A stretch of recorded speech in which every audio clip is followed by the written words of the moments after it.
예, 이어서 2020년대 우리 대학이 나아갈 길을 주제로 해서요, 자담회를 갖도록 하겠습니다. 자담하시는 총장님들께서는 앞에 좌석으로 지금 이동해 주시길 부탁드리겠습니다. 예, 그렇습니다. 2시 50분까지. 예, 자담에 참석하시는 총장님은 국립 사립 그리고 지역별 안배를 고려했습니다. 국립대에서는 김영섭 부경대 총장님, 대교협 부회장님이시고요. 김수갑 충북대 총장님은 거점 국립대에서 추천해 주셨습니다. 사립대에서는 정진택 고려대 총장님은 사총협에서 추천해 주셨습니다. 김상호 대구대 총장님은 대구 경북지역 총장협의 회장님이십니다. 양보경 성신여대 총장님은 서울총장포럼 대표를 맡고 계시고요. 여대에서 추천해 주셨습니다. 박종구 초당대 총장님은 중소규모 대학에서 추천해 주셨습니다. 패널로 참석하신 총장님들, 그 좌장은 김원영 회장님께서 해주시고요. 2시 50분까지 마치는 것을 목표로 하겠습니다. 참고로 이 자담회는 추후에 우리 대교협 유튜브 채널 대학 어디가 TV에 탑재될 예정입니다. 예, 회장님 사회를 부탁드리겠습니다.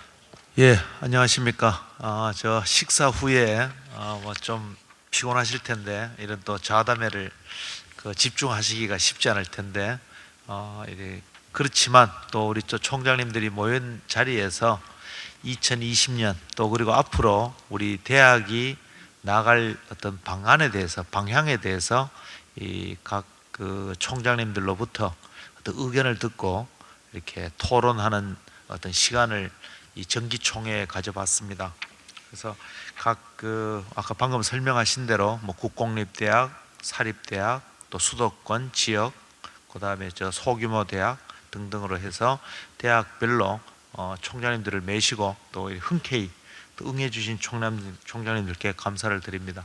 자담회라고 하지만 좀 뭐 효과적으로 이렇게 의견을 듣기 위해서 여기에 순서대로 있는데요.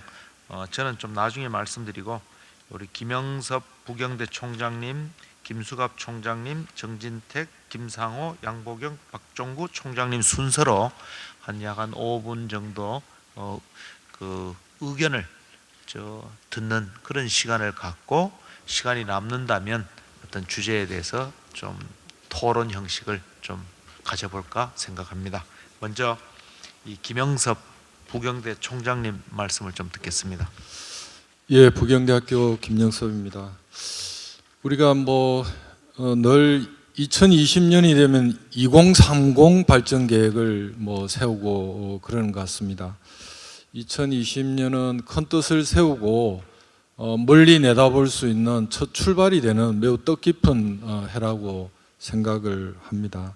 이러한 뜻깊은 해에 우리 고등교육이 어떻게 발전해 가야 될까, 대학별로도 계획을 많이 세우게 되겠지만 우리 고등교육 대학 전체가 어떤 방향에 중점을 두고 가는 것이 좋을까 하는 것에 대해서 같이 이 지혜를 모으는 그런 중요한 시간이 되어야 된다고 봅니다.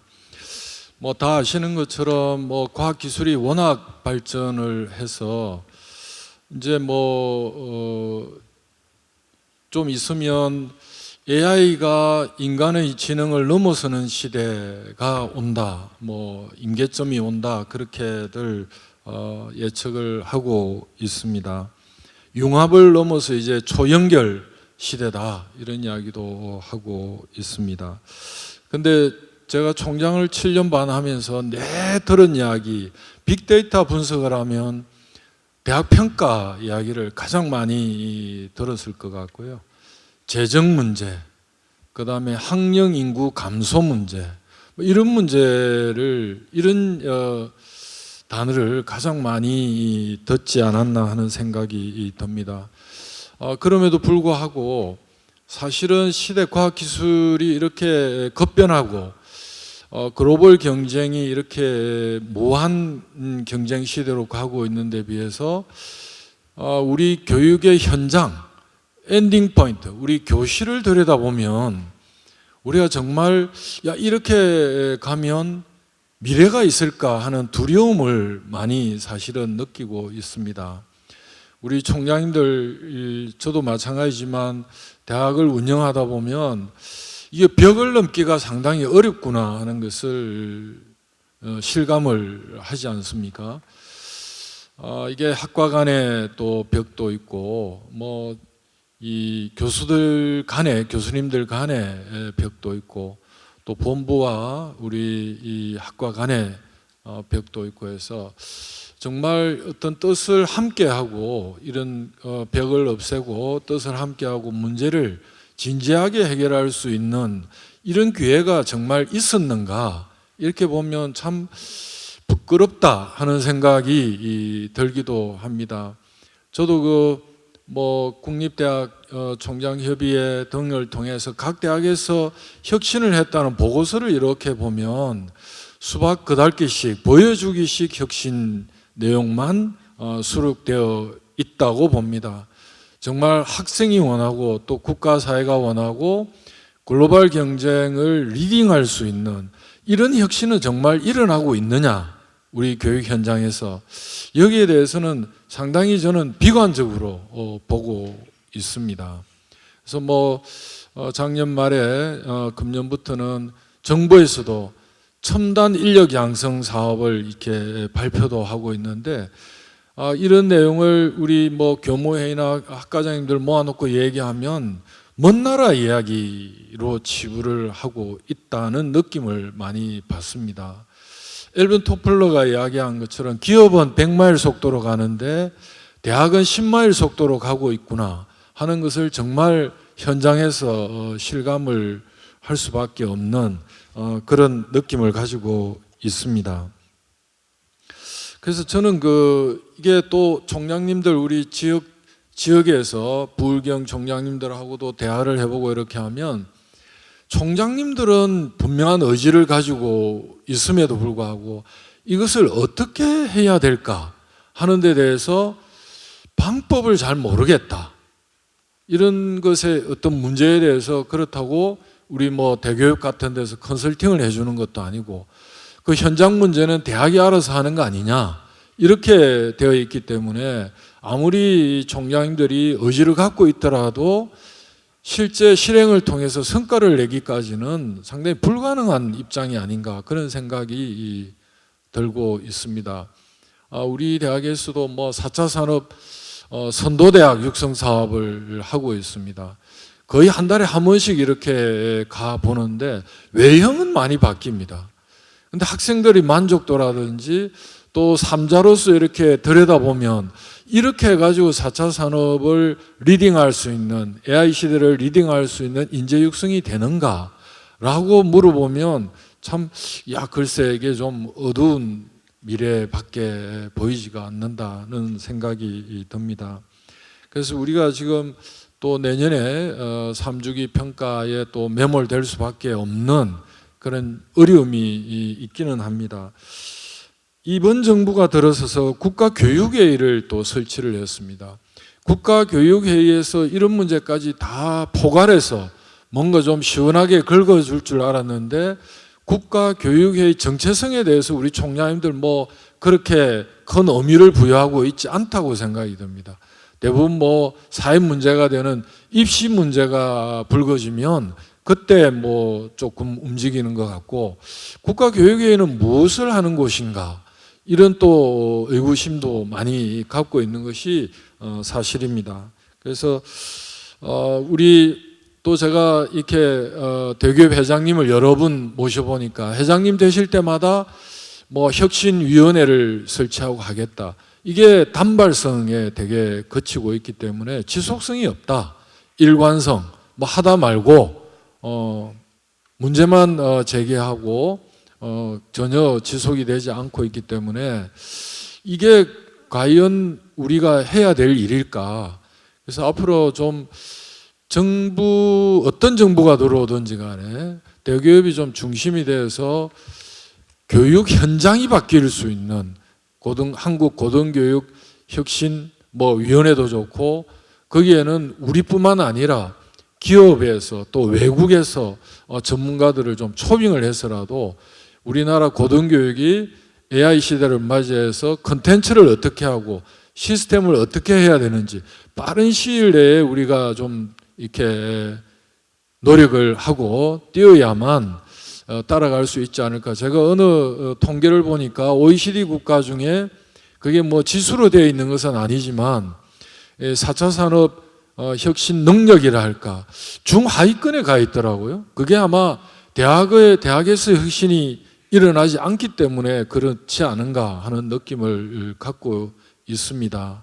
그래서 우리 대기업 회장님 또 계시고 우리 총재님들 계시니까 우리 의지를 좀 모아가지고 그런 뭐 특별위원회가 됐든 이게 좀 정부가 바뀌더라도 또 지속적으로 계속할 수 있는 이 사업은 우리 아까 대기업 사무총장이 여러 사업을 설명을 해주셨는데 이게 매년 이렇게 계획을 세우고 실행하고 점검하고 하면서 대학 현장, 교실, 현장이 바뀔 수 있도록 그렇게 좀 우리가 노력을 해 나가야 되지 않겠느냐.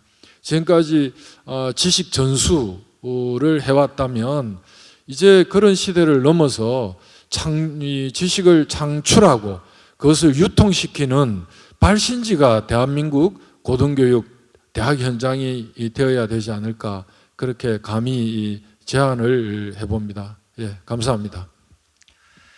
예, 대학 현장이 바뀔 수 있는 어떤 시스템 또 컨텐츠 그런 어떤 정책 이런 것들이 좀 시급하게 추진되어야 하지 않느냐 하는 어떤 우리 김영섭 부경대 총장님께서 미래 우리 교육 현장에 대한 걱정스러운 의견을 좀 주셨습니다. 예, 다음은 우리 충북대 김수갑 충북대 총장님께서 의견 주시겠습니다. 예, 안녕하십니까. 충북대 김수갑입니다. 한국에서 대학의 위기에 대해서 많은 논의가 있고 거기에 대한 대응책으로서 대학이 나아가야 할 방향 또 여러 가지 혁신안에 대한 정책 논의들이 많이 있습니다. 그 논의의 기본적인 타당성은 목적의 타당성은 갖췄다고 보는데 구체적인 현장에서 볼 때는 과연 이러한 정책들이 우리 없이 실천될 수 있느냐 하는 면에서 이제 괴리를 많이 느끼는 것 같습니다. 그 사실상 장애물은 뭐고 현장에서 느끼는 그런 것의 해결이 우선 필요하지 않을까 하는 생각이 듭니다. 추상적인 선을 추구하기보다는 구체적인 악을 제거하라는 포포의 말도 있습니다만은 위기일수록 현실에 있어서의 문제점과 이 장애물을 하나하나 해결하는 데 정부나 대학이 같이 지혜를 모아야 하지 않나 이런 생각이 듭니다. 너무 이상적이고 이런 논의보다는 구체적으로 대학이 겪고 있는 하나하나의 문제점들을 해결하는 노력이 동반되어야 된다는 그런 생각을 가지게 됩니다. 대학의 본질적 기능이 교육, 연구, 봉사 뭐 이렇게 우리가 얘기할 수 있겠습니다만은 연구는 뭐 요즘은 산학협력과 뗄래야 뗄 수 없는 관계입니다만은 그래서 2020년도에는 교육 분야에서의 대학에 나아갈 방향은 공유대학 체제의 본격적 구축과 공동교육혁신 추진이 필요하지 않나 이런 생각이 듭니다. 사실 우리 각 대학들은 2010년대에 살아남기 위해서 많은 교육과정의 개편이라든가 창의, 융합 이런 쪽에 노력을 기울여 왔습니다. 그러나 2020년도에는 다 아시다시피 학령 인구가 아주 지속적으로 감소하게 되고 그러다 보니까 또 대학의 구조개혁에 대한 사회적 요구도 거셀 테고 또 AI를 비롯한 인공지능으로 인한 교육 환경의 변화에도 또 대응해야 하는 그런 절실한 과제가 우리한테 놓여 있는데 2010년대에 나름대로의 발전을 토대로 해서 2020년도에는 이 대학 간의 개방과 공유를 촉진하기 위한 공유대학 체제를 본격적으로 추진해 나가야 한다. 그리고 이를 효과적으로 지원하기 위해서 공동교육 혁신체제 구축과 대학 운영 성과 통합적 관리체계 구축이 필요하다고 이렇게 생각합니다. 그래서 대학은 주로 하드웨어적 인프라 구축보다는 가상교육이라든가 원격교육과 같은 이런 소프트웨어적 인프라 구축 또 범세계 지구적인 네트워크를 활용한 이런 교육 체제를 서둘러야 한다 이렇게 생각합니다. 사실 국립대학 측면에서는 공동교육혁신센터를 지역별로 운영을 하고 있는데 각 대학이 투자를 해서 바로 이런 공유교육의 그런 혁신 체계를 구입하고 각 대학의 운영의 성과를 같이 공유하자는 이런 취지로 되어 있습니다만은 여전히 대학은 또 경쟁적인 상태에 있기 때문에 사실 자료 공유가 쉽지 않은 그런 상황인데 이제는 공동으로 생존하는 그런 관점에서 본다 그러면 교육도 그렇게 나가야 되지 않나 이런 생각을 들고요. 두 번째, 연구 산학 협력 분야는 뭐 누차 강조합니다만은 융복합 연구에 대해서 적극적인 지원책이 마련이 돼야 되는 것이고, 또 하나 중요한 것은 대학 지식의 사회적 활용이 굉장히 중요하다는 말씀입니다. 사실 연구도 대학의 중요한 인류에 공헌하는 기능인데 요즘 대학원이 일부 대학만의 문제는 아닌 것 같고 대학원이 활성화가 안 되고 있다는 점이죠. 그래서 대학원 활성화의 정책적 초점이 집중적으로 맞춰줘야 하고, 또 연구는 아까 연구재단의 발표도 있었습니다만 연구의 전주기적인 사이클을 맞추는 데 노력을 해야 되는데 우선 기초나 원천 연구에 대한 연구개발 사업에 대해서 충실하게 이루어지고 있습니다만 이것에 대한 성과 관리를 논문이나 특허 관리를 철저하게 하고, 또 좋은 기술 이전하고 사업화해서 수익 구조를 창출해서 이 수익 구조를 다시 연구라든가 이런 분야에 재창출하는 그런 제도적 법적 뒷받침이 있어야 되는데, 물론 학교별로도 요즘 예산이 재정이 어렵기 때문에 재정을 보충할 수 있는 영역을 뭐 발전기금에서도 찾지만 아무튼 이런 이 연구 성과의 확산을 통해서도 찾아야 되는데, 지금 우리나라 같은 경우는 뭐 기술 제조회사나 창업 지원단 이런 측면을 해서 가지고 있습니다. 별개 법인체이기 때문에 남는 이익도 별로 없지만 이게 대학의 예산으로 활용되기가 어렵다. 그래서 이스라엘 뭐 흔히 인용하는 것처럼 히브리 대학의 이시움을 이용한 한 6, 8천 개 가까이 특허를 관리하면서 1년에 1조 원의 수입을 올리는 그런 체제에 대한 우리의 제도적 개선도 필요하다는 말씀을 드립니다. 네, 고맙습니다. 예, 충북대 총장님께서 이 공유대학 체제라든지 공동교육혁신 체제, 또 성과의 통합적 관리 체계, 또 하드웨어보다는 소프트웨어적인 대학 인프라, 네트워크에 대한 중요성, 또 융합교육에 대한 중요성을 말씀해 주셔서 아마 대교협이 2020년도에 대교협이 어떤 역할을 해야 되는가에 대한 어떤 시사는 어떤 그런 말씀인 것 같습니다. 아마 저희 대학들이 올해부터 좀 더 자주 만나고 이런 어떤 공유라든지 융합을 위해서 노력을 많이 해야 되지 않겠나 하는 의견이신 것 같습니다. 다음은 우리 고려대학교 정진택 총장님께서 말씀해 주시겠습니다. 예, 고맙습니다. 먼저 이런 제 생각을 공유할 수 있는 기회를 주셔서 감사드립니다.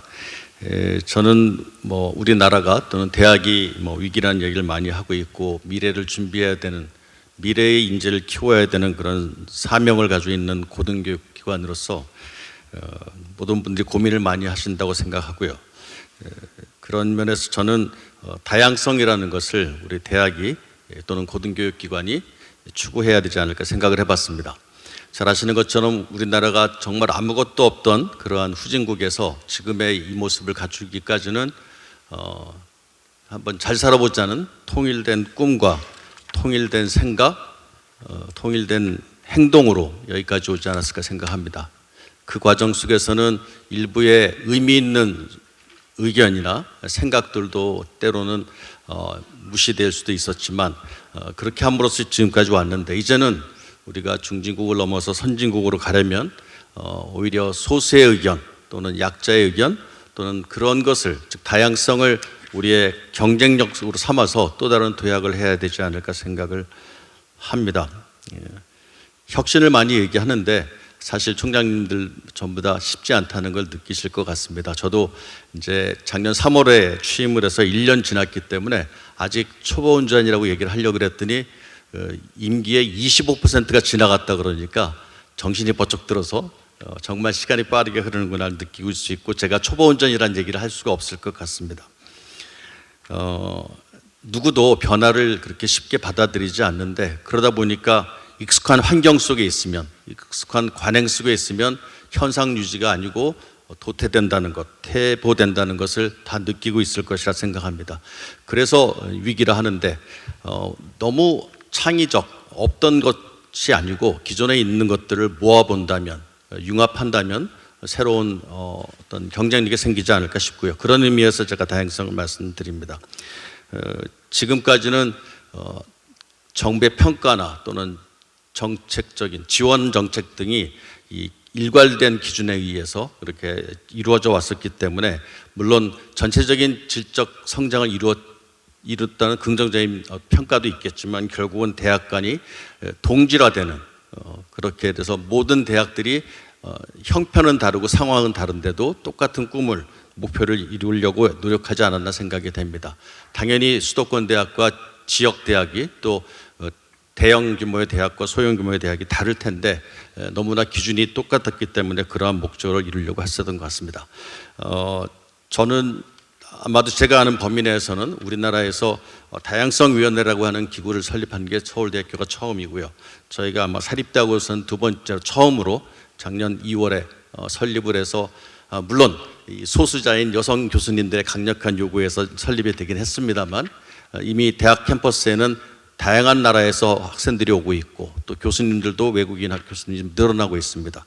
그래서 여성을 또는 뭐 소수자를 또는 장애인을 포함해서 그러한 것을 잘 살펴봄으로써 과연 우리 대학이 부족한 것이 무엇인가를 좀 되돌아보고 그것을 메꿔가는 데 또 경쟁력을 일으킬 수 있지 않을까, 만들 수 있지 않을까 생각을 했습니다.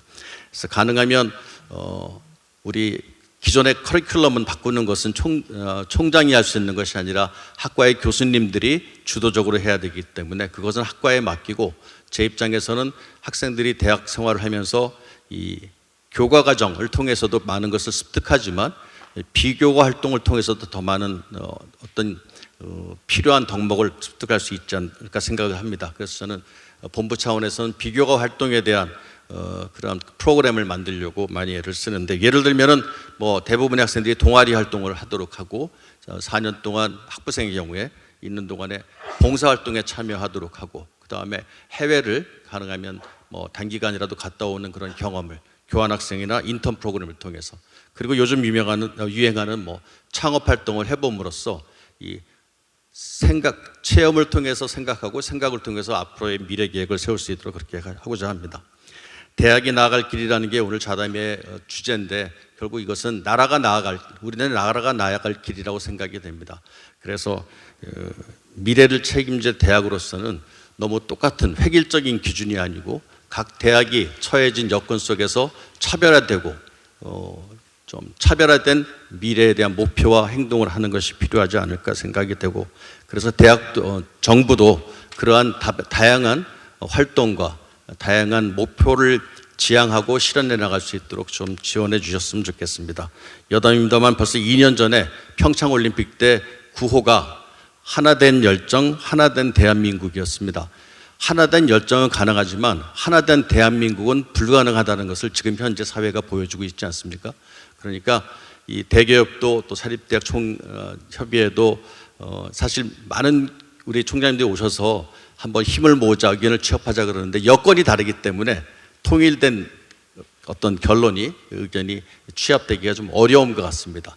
어떻게 하면 아까 우리 총장님 말씀처럼 공유할 것은 공유하지만 또 차별화된 그러한 발전 계획을 통해서 행동에 옮겨졌으면 좋겠습니다. 이상입니다.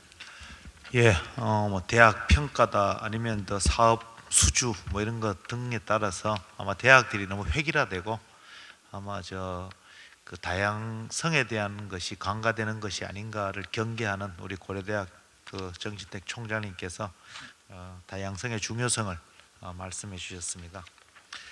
예, 계속해서 말씀을 듣도록 하겠습니다. 다음은 대구대학 그 김상호 총장님 말씀을 듣겠습니다.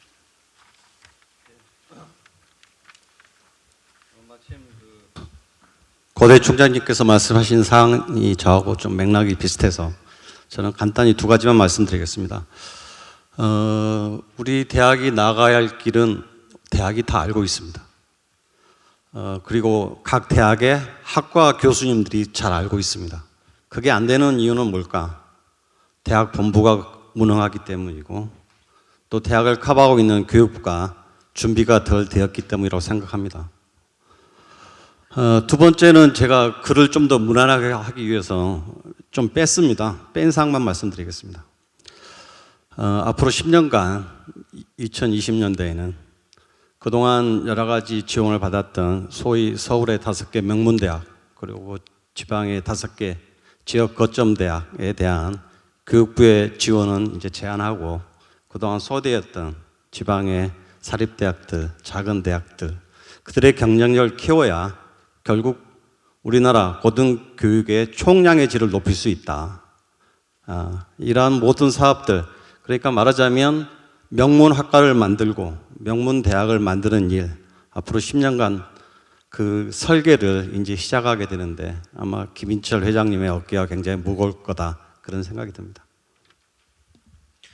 예, 감사합니다. 짧지만 아주 강력한 메시지를 전달해 주셨습니다. 좀 지역 거점 대학 그다음에 이런 집중된 어떤 특정 분야, 특정 대학에 집중되는 어떤 고등교육 재정에 대해서 경고성 경계하시는 말씀이셨습니다. 아주 다들 아마 총장님들이 상당히 좀 공감하시는 그런 말씀이라 생각합니다. 예, 다음은 우리 성신여대 양보경 총장님, 서울 총장포럼 대표이십니다. 말씀 듣겠습니다. 예. 성신여대 총장 양보경입니다. 저는 서울 총장포럼 회장교회 자격으로 그리고 여대를 대표하는 자격으로 요청을 받았기 때문에 그런 내용을 기록을 했습니다만 간단히 저도 한 2가지 정도만 말씀드리고 마치겠습니다. 제가 모든 총장님 동일하실 겁니다. 총장이 되셨을 때는 우리 대학을 세계 수준의 가능하면 세계 최고의 대학으로 만들고 싶다는 희망과 꿈을 가지고 대학 총장을 맡으셨으리라 짐작합니다.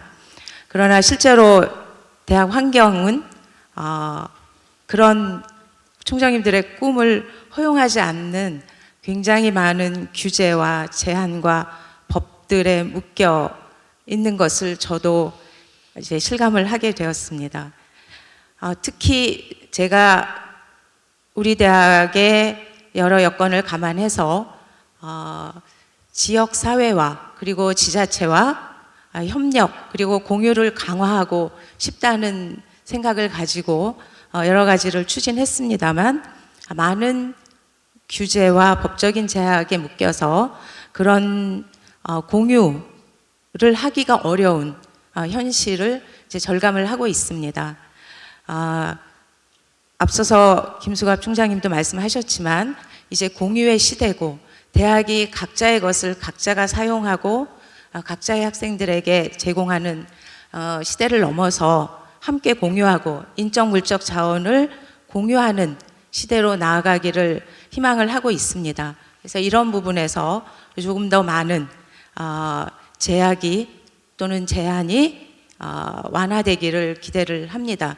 이제 서울 지역의 경우에는 서울 공유대학 플랫폼을 만들어서 이제는 현재 상태는 강의를 공유하고 있고 넘어서서 시설이라든가 각종 프로그램 또는 물적인 자원까지 공유하기를 시도했지만 현재는 그것이 그냥 답보 상태에 있습니다. 그래서 이런 공유 플랫폼이 더 많은 지역으로 확산되기를 희망을 하고 있습니다. 평가에 관해서는 많은 총장님들이 얘기하셨기 때문에 생략을 하고요. 제가 말씀드리고 싶은 것은 이제 우리나라 대학들이 위기이고 그리고 학령인구 감소를 눈앞에 두고 지금 겪고 있어서 앞으로 대학들이 얼마나 생존할까를 고민하고 있는데요. 저는 우리 대학들이 앞으로 계속 함께 더욱 발전하기를 기원하고 있습니다. 그러기 위해서 이제 우리가 그러면 한정된 자원을 어디에 배분할 것인가의 문제인데요. 이제 교육부 지원 사업도 그렇고 정부의 각 부처에서의 지원 사업도 저는 이제 국내 학생과 국내 대학에 대한 지원도 필요하지만 국내 대학을 지원하는 또 하나의 방법으로 저개발 국가 또는 중진국들의 인력을 한국 대학에 연수시키고 교육시키는데 자원 배분을 한다면 이 부분들이 많이 해소될 수 있지 않을까 생각합니다. 지금 이제 우리가 뭐 신남방 정책이나 중국에는 신남향 정책도 있고요. 그리고 또 제가 중국 여자대학에서 본 바로는 저개발 국가의 우수한 여성 공무원 또는 연구기관 또는 대학생들을 초청해서 전액 지원하면서 네트워크를 만들고 있습니다. 중국의 신남향 정책 같은 경우에 거의 6만 명을 지금 양성을 하고 있는데요.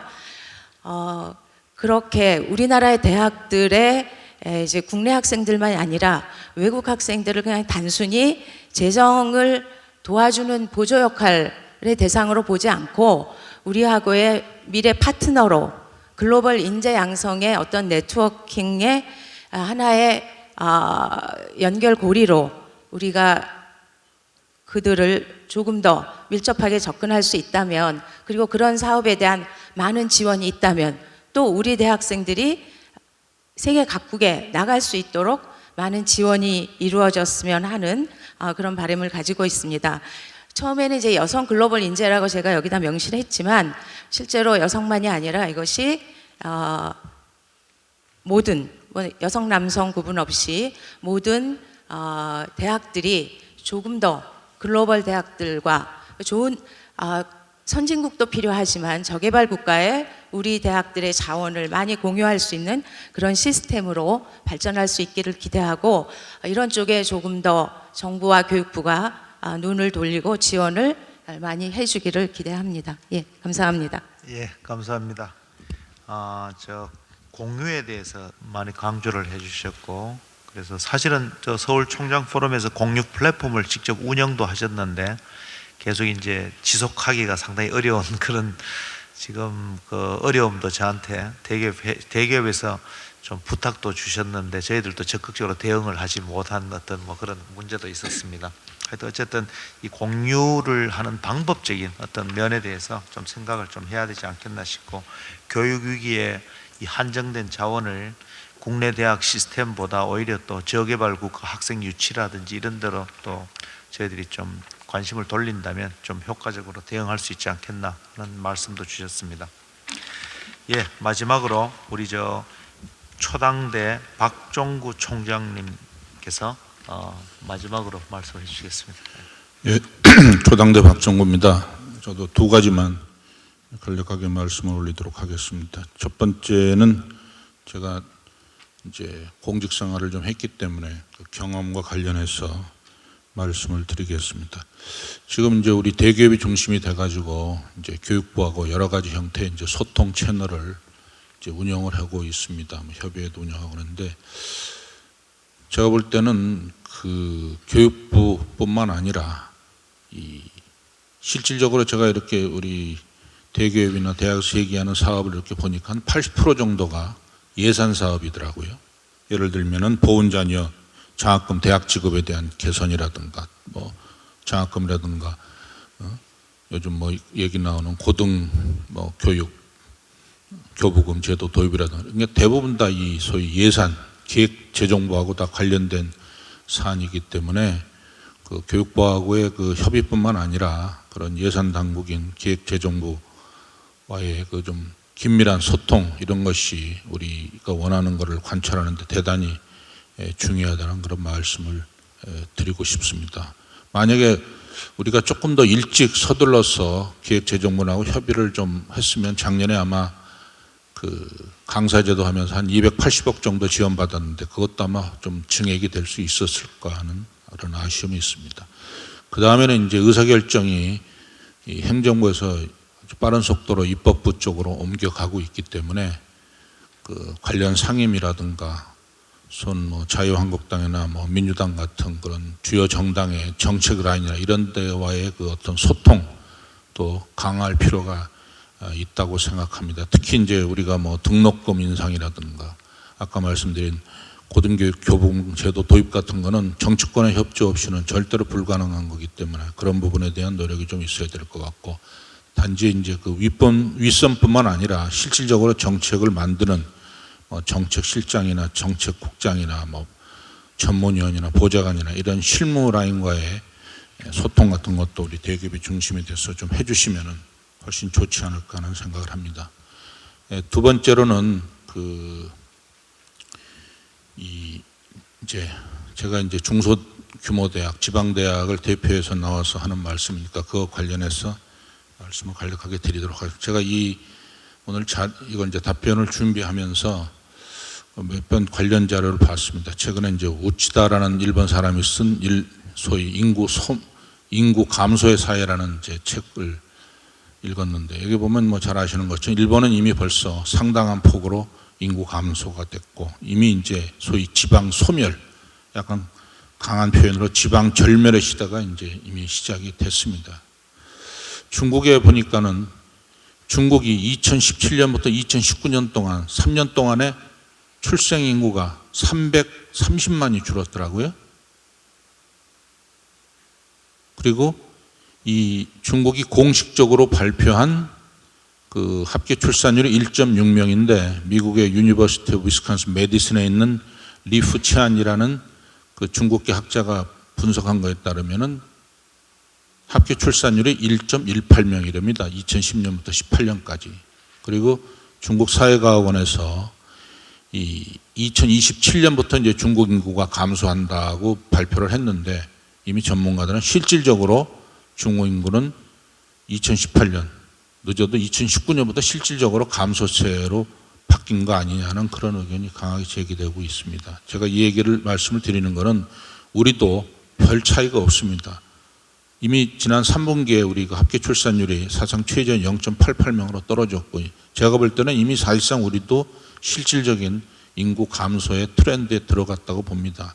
이제 그것이 의미하는 건 뭐냐면은 우리 이제 소위 말해서 작년에 6만 명, 금년에 5만 8천, 내년에 해가지고 한 3년 지나면 조금 이제 학령 인구 감소에 대한 충격이 조금 완화돼서 소위 이 축소 균형으로 가지 않겠냐는데 제가 볼 때는 진짜 본격적인 인구 감소, 특히 지방 소멸의 시대가 우리 생각보다 훨씬 빨리 전 도래될 거라고 지금 보고 있습니다. 그랬을 경우 소위 뭐 커리큘럼을 고친다거나 뭐 수요자의 의견을 반영한다거나 하는 그런 소위 소프트웨어적인 개혁 갖고는 이 위기를 대처하기가 참 어렵다고 생각합니다. 그런 의미에서 사실 수도권을 제한 많은 지역들이 굉장히 그 역할이 급속히 위축되는 상황에서 지방대학, 중소대학이 살아남기 위한 굉장히 그 강도 높은 어떤 하드코어 개혁이 없이는 대단히 좀 우리 대학 위기를 극복에 어려움이 있지 않을까 하는 생각이 들고 그런 면에서 우리 회원교들의 각별한 그런 의지와 분발이 필요한 시대가 아닌가 그렇게 생각합니다. 감사합니다. 예, 우리 아마 박종구 총장님께서는 공직에 계시다가 학교로 오셔서 아마 이 대학들이 지금 현재 대응하는 어떤 방법이나 이런 체제가 조금 좀 답답하신 어떤 그런 생각이신 것 같습니다. 아마 좀 교육부보다는 오히려 예산 관계라면 기재부라든지 또 사회적 협의체, 그다음 BH나 총리실 등 좀 더 그 교섭이나 어떤 협상의 대상을 좀 다각화하시는 것을 오늘 말씀해 주셨는데 사실 저한테 개인적으로도 좀 충고의 말씀을 하신 적이 있습니다. 그리고 또 지금 인구 감소에 대한 어떤 대응 역시 좀 더 적극적으로 대응해야 되지 않느냐 이런 어떤 걱정의 말씀을 해주신 것 같습니다. 6분 말씀을 잘 들었습니다. 아마 우리 대기업이나 각 대학 총장님들께서 아마 생각해 봄직한 또 우리 2020년 또 올해 내년을 계속 준비해 나가는 데 있어서 아마 중요한 아주 그 말씀들을 좀 해주신 것 같습니다.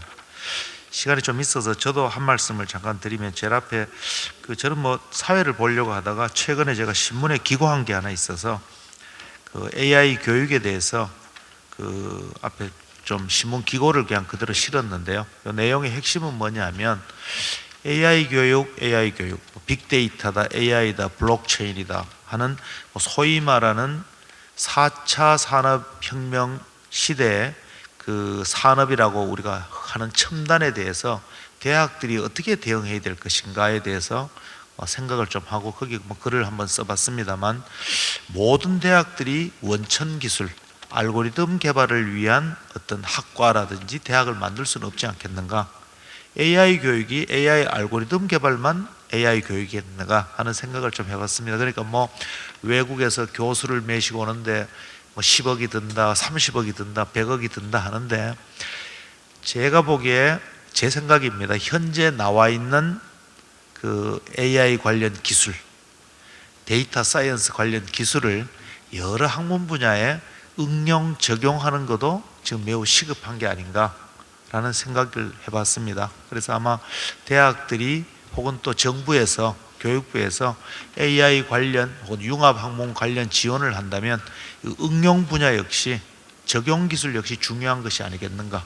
뭐 농업 분야, 축산 분야, 혹은 인문과학 분야, 사회과학 분야, 자연과학 분야에 이런 여러 첨단 기술, 첨단 학문 분야를 접목하는 거에 상당히 좀 투자가 돼야 되지 않겠는가. 또 특히 우리나라 국민성이 있지 않습니까?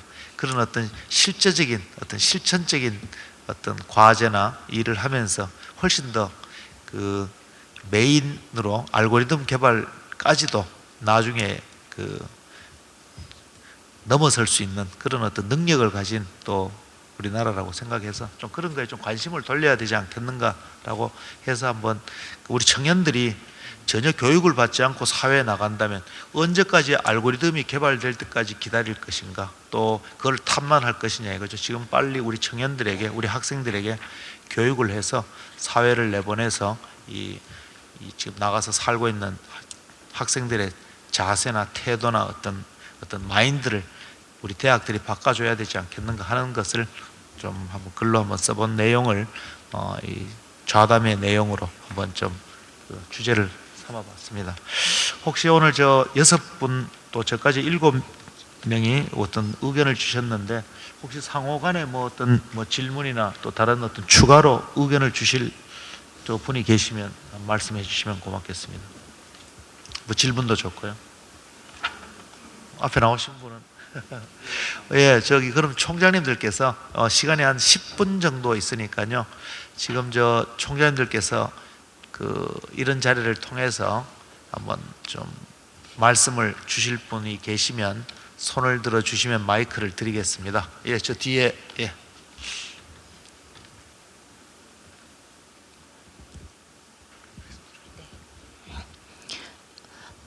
지금 자담에 오신 분들이 어떻게 보면 국립대, 사립대, 여대, 그리고 중소대학교 이렇게 되어 있는데요.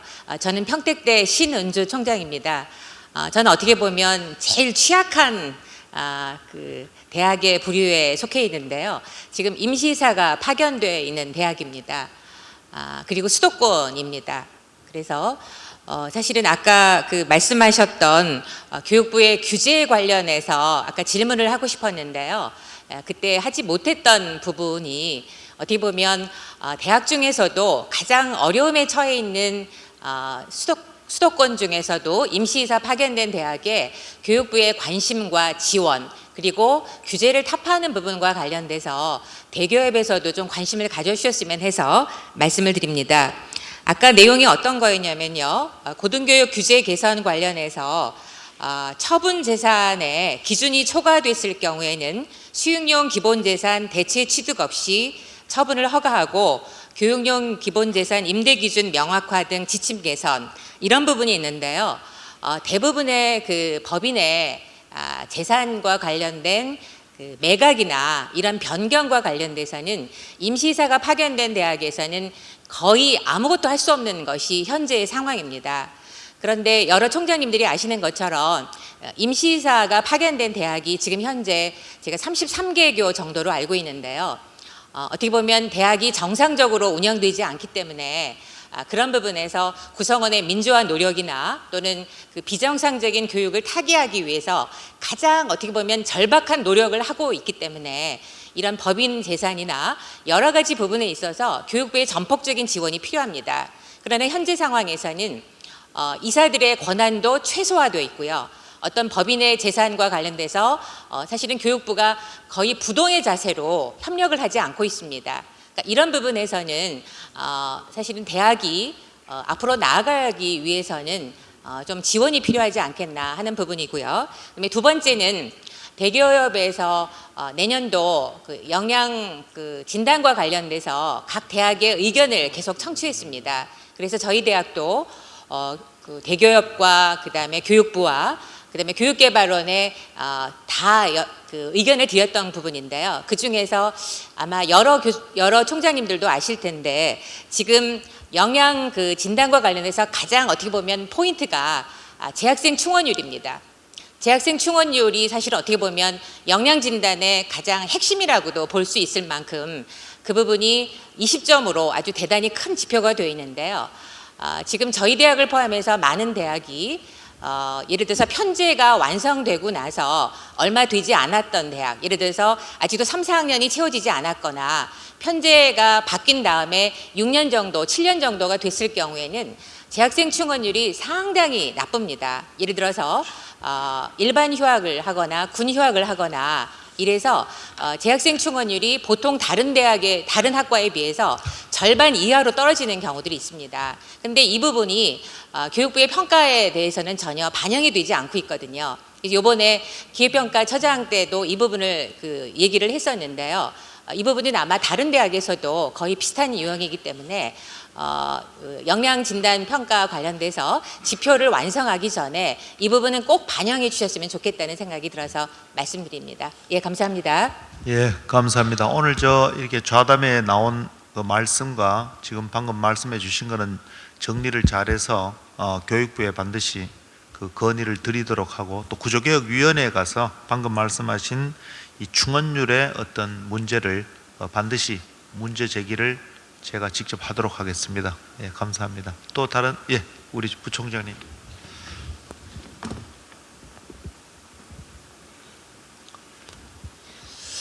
아까 우리 김영섭 총장님께서 말씀하신 것처럼 우리 대교협에서 그동안 거론된 단어 중에 가장 많이 등장한 것이 평가가 아닐까 하는 생각을 합니다. 사실 개별 대학의 총장으로서 자기 대학에 존망이 걸려있는 평가 문제에서 자유로울 수 있는 분은 안 계시리라고 생각을 합니다. 이 평가가 사실 역기능도 참 많은데 그러나 순기능도 분명히 있다는 점을 우리가 부인할 수가 없습니다. 이 정말 고통스러운 평가를 통해서 우리나라 고등교육이 이 평균적으로 대단히 업그레이드 되고 있다는 사실을 아마 부인하기 어려울 것 같습니다. 어쨌든 평가는 우리 고등교육에 막대한 영향을 미치고 있다는 이 현실을 우리가 무시할 수 없다 하는 생각입니다. 그런데 이런 중요한 평가의 틀을 결정하는 데 있어서 정작 고등교육의 주체가 돼야 되는 이 대교협은 거의 소외되고 있는 거 아닌가. 저는 그동안에 여러 번 평가를 받으면서 거기 적응한다고 정신이 없었는데 지금 생각해 보면은 참 이게 문제가 있다 하는 생각을 하게 됩니다. 어쨌든 이 대학의 평가의 틀에 따라서 국가의 또는 미래 인재 양성의 방향이 결정되기 때문에 결국 국가의 운명도 결정될 수 있는데 여기에 대학 총장들의 협의체인 대교협이 소외된다는 것이 타당한 것인가? 지금 이 현재 평가의 틀은 대체로 몇몇 전문가들이 비밀리에 시안을 준비한 다음에 공청회를 하는데 그 공청회는 대체로 실무자 위주로 되고 아마 거기에 총장님들이 참석하시는 경우는 거의 없는 게 아닌가 이렇게 생각이 됩니다. 그것은 참 잘못된 모습인 것 같아. 그래서 오늘 우리 대교협은 새로운 신임 회장단을 모시게 되었습니다. 앞으로 신임 회장단에서는 이런 평가, 이번 지금 3주기 평가는 어떨지 모르겠습니다만은 그 이후에도 평가는 있어야 되리라고 생각을 하는데, 그러한 평가에 있어서 1차 공청회 또는 뭐 공청회 이전이라도 이 총장님들과 그 교육부의 장관을 포함한 이 실무자들이, 우선 정책 담당자들이 함께 국가 미래를 생각하면서 이 앞으로 어떻게 평가의 틀을 가져갈 건지에 대한 진지한 토론을 하고, 그래서 어떤 방향이 결정된 다음에 그 다음에 실무자들이 그 구체적으로 평가 지표를 만들고 평가 기준을 작성하는 이런 프로세스가 되어야 그것이 이 바람직한 모습이 아니겠는가 하는 생각이 듭니다. 그래서 이 신임 회장단에 대해서 앞으로는 이 대학 평가와 관련해서 어쩔 수 없는 현실이라고 할 때에 이와 같이 국가 100년 대계를 생각한 그러한 평가가 될 수 있도록 대교협이 반드시 참여할 수 있게 그렇게 좀 조율을 해 주셨으면 하는 건의를 드립니다. 고맙습니다. 예, 감사합니다. 좋은 의견 감사합니다. 죄송합니다. 시간 관계상 지금 시간이 다 돼서 간단하게 짧은 의견 한번 받겠습니다. 예. 원광대학교의 박명수 총장입니다. 저희 오전에 있었던 사립대학 총장협의회에서 교수노조 출범과 관련된 문제 제기가 있었습니다. 대학이 이제 다양성을 존중해야 되는 맞다고 봅니다. 네, 이제 교수노조의 출범이 예를 하나만 들면 교수도 정년, 비정년이 있고 또 연봉제, 호봉제가 있고 뭐 초빙 교수, 강사. 아마 교수노조가 출범되면 그런 다양한 목소리들이 아마 한꺼번에 표출될 가능성이 높다고 생각합니다. 그것은 특히 4월 총선의 결과와 연동돼서 일어날 가능성이 예상이 됩니다. 그래서 이 부분은 비록 사립대학뿐만 아니라 국립대학도 똑같은 상황에 놓여 있기 때문에 저는 정식으로 대교협에서 교수 노조 문제에 관한 대교협 차원의 대응책을 수립해 주실 것을 건의드립니다. 이상입니다. 예, 감사합니다. 앞에서 말씀 못 드렸는데 우리 대학 평가에 우리 대교협이 좀 더 적극적으로 참여를 하고 정책 입안 그리고 방향성을 정할 때 대교협에서 총장님들의 의견을 들어서 좀 적극적으로 참여해달라는 그런 부탁의 말씀, 또 우리 대교협의 어떤 역할에 대해서 아마 좀 말씀해 주셨고, 두 번째 또 우리 총장님께서는 교수노조 출범에 대한 어떤 대교협의 대응에 대해서 구체적으로 방안을 만들어 달라는 어떤 그런 말씀입니다. 이런 것들은 다 대교협에서 적극적으로 대응해서 답변을 드리고, 또 이 평가라든지 재정 확충, 규제 완화 이런 것들은 아마 지속적으로 대교협이 교육부 및 대기재부라든지 아마 대정부 관련해서 우리가 대응해 나가야 될 거라고 생각합니다. 오늘 2020년대 우리 대학이 나갈 길에 대해서 자담회에 참석해 주신 6분의 총장님들께 다시 한번 감사의 말씀을 드리고, 끝까지 남으셔서 좋은 의견 주신 총장님들 대단히 감사합니다. 지금 아마 3시부터 아마 부총리와 아마 좌담회를 대담을 준비하고 있습니다. 좀 끝까지 자리를 지켜주시기를 좀 부탁을 드리면서 우리 좌담회는 이것으로 마칠까 합니다. 감사합니다. 네, 고맙습니다. 고맙습니다. 잠시 좌석을 정돈하도록 하겠습니다.